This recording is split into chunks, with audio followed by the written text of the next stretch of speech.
यही काम करेंगे कि जब सत्ता पक्ष में नहीं है तब इस तरह के मुद्दों को आगे लेके चलेंगे, लेकिन जब सत्ता पक्ष में है हमारे चुनाव के भाषण कुछ और होंगे, लेकिन सत्ता पर आने पर ही अजीब विडंबना है कि मैंने आपके सत्ता का दो रूप देखा। एक रूप जो विदेश में जाकर छोटे छोटे लोगों को बड़े बनाने का सपना दिखाने की बात करता है, दूसरा रूप जो ग्रास रूट में कार्यकर्ता गरीबों की बात करते हैं, दूसरा रूप आपका ग्रास रूट में लोगों को धर्मांतरण कराना है, तो कभी लव जिहाद की बात करना है, तो कभी किसी के धर्म का हस्तक्षेप करना है।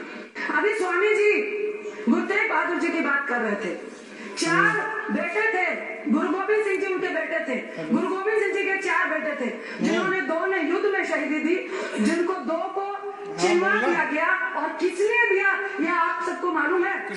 हिंदू राष्ट्र की रक्षा करने के लिए, जो हमारे अकाली दल के सदस्य नहीं बोले। आप कितने स्वार्थी और कृतज्ञ हैं।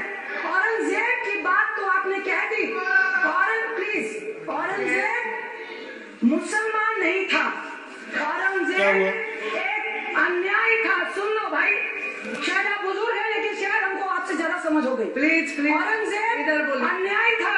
गुरु गोविंद सिंह से प्रश्न किया गया कि क्या आप मुसलमानों के खिलाफ हो?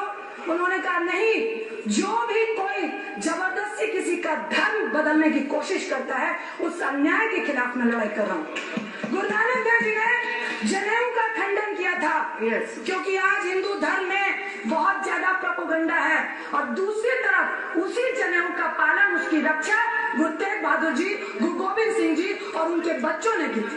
आप कैसे हिंदू हैं जो गुरु तेग, प्लीज 30 सेकंड, सिर्फ आप उन लोगों को भूल गए, यदि वो ना होते तो आज पूरा हिंदुस्तान मुसलमान होता।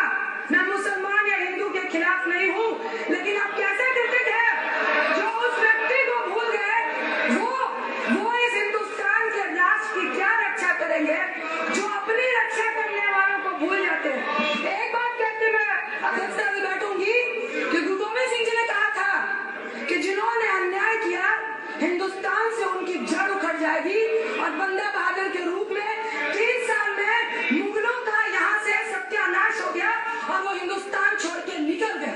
आप जिस तरह की राजनीति को पनपा रहे हो, मुझे विश्वास है हिंदुस्तान में 65% युवा है, और इस तरह से धर्म की राजनीति पे गुमराह होने वाले नहीं है।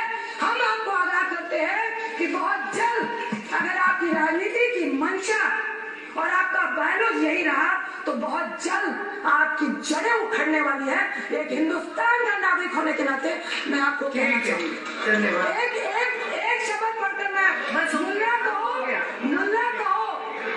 कहो न्याय सदाए, मेरे मन का भरम न जाए, सब में एक खुदाए कहत हो तो क्यों मुर्गी मारे। ईश्वर ने, मुल्ला ने, चाहे अल्लाह ने, चाहे खुदा ने, चाहे राम ने ये कहा था कि अगर एक मुर्गी भी मारते हो तो उसमें ईश्वर है। आप तो लोगों को मारने की बात कर रहे हो। जिस गुरु तेग बहादुर जी की बात